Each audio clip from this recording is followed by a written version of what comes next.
Wanda Maximoff, aka the Scarlet Witch, has been a beloved and iconic character throughout her many films and series in the MCU.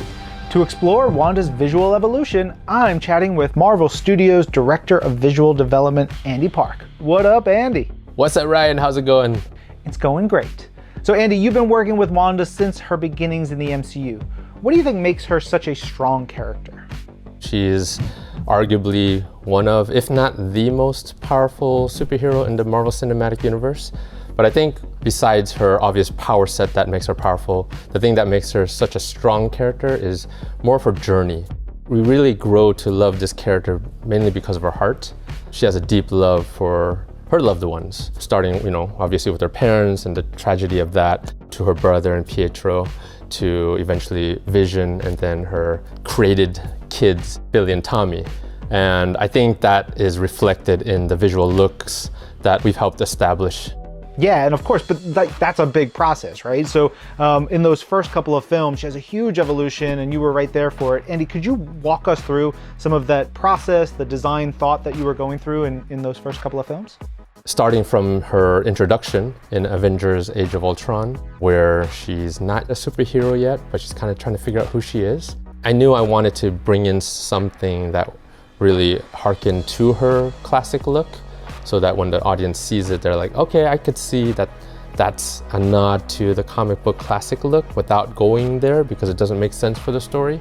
So of course the red jacket was kind of a must, but then it becomes about like what type of jacket and what is the actual look? Are the sleeves rolled up? Doing a lot of iterations, and then eventually the costume designer Alexandra Byrne, did an amazing job of actualizing it on Elizabeth Olsen. The next time we got to see Wanda Maximoff was in Captain America: Civil War. So the idea was that she's still not a full-on superhero, so we're not wanting to go there yet.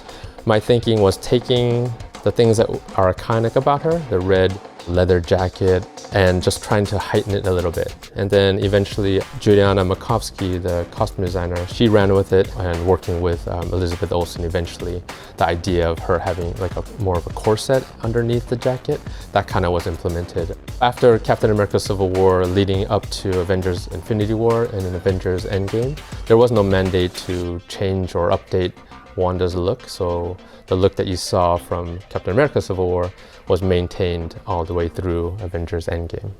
Well, next we get to see many new looks for Wanda in Marvel Studios' WandaVision, of course. What was it like for you to develop the character's visual identity in new ways here?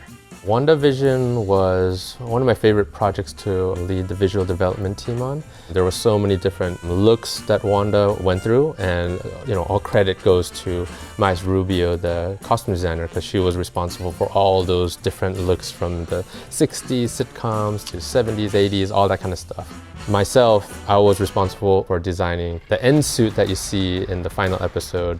Yes, and of course that moment being the debut of the Scarlet Witch. So cool, everybody was waiting for it. What was it like designing that iconic look?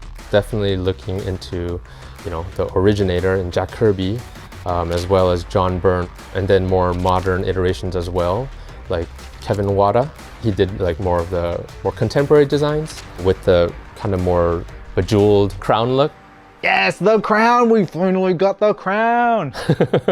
I finally get to have my wish and probably the fans' wishes too, right? There was still a question of, will it ever solidify, or will it just be like an effect that you see? And then for me, I'm always pushing, effect is cool, but it's gotta solidify, right?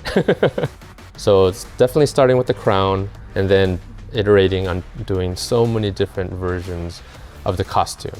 There's a lot of little Easter eggs that I threw in there in the costume. There's some details like in her collar area, a lot of negative space, and one in particular is right around her clavicle, collarbone area, right in the center, where it makes like a little hexagon, and it's definitely a nod to Vision's Mind Stone.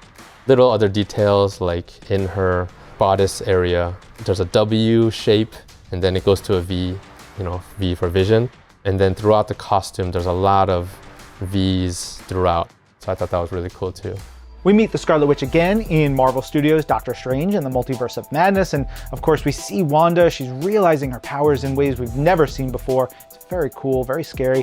Andy, how did you approach the evolution of the Scarlet Witch?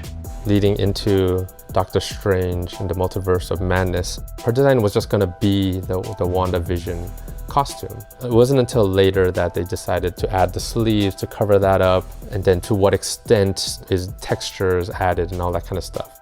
It was something that eventually the costume designer, Graham Churchyard, did a great job of. I loved how he incorporated the sleeves, but then you see it kind of looks like it's getting corrupted.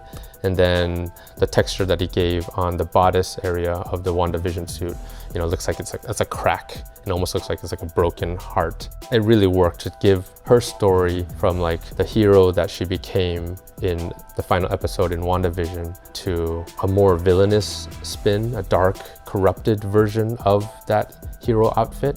It all worked for her story. Well, I think Wanda's story throughout the MCU can really be told through all of her looks. What do you hope that her designs convey most to the viewers? When I was starting on Wanda, her look, probably 2013, 2014, around there, you know, I had no idea. I don't even know if they knew exactly where she was gonna end up. I think it's always just such a rewarding experience to be able to be part of that journey. We're telling her story, and I'm part of that, you know, even though my part is like more the visuals, but people love seeing these characters, not just reading about them. And that's why you have so many cosplayers that, you know, express their love for these characters and they dress up like them.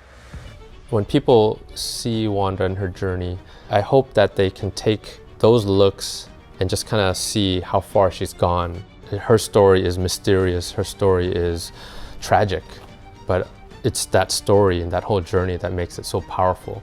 And hopefully, you know, her visuals show that. They certainly do, Andy. Thanks for chatting with us, and thank you for all your hard work bringing this character to life. Everybody else out there watching, I know you're like me. You want to relive every single Wanda moment. Go watch the entire Marvel Studios catalog streaming right now on Disney+.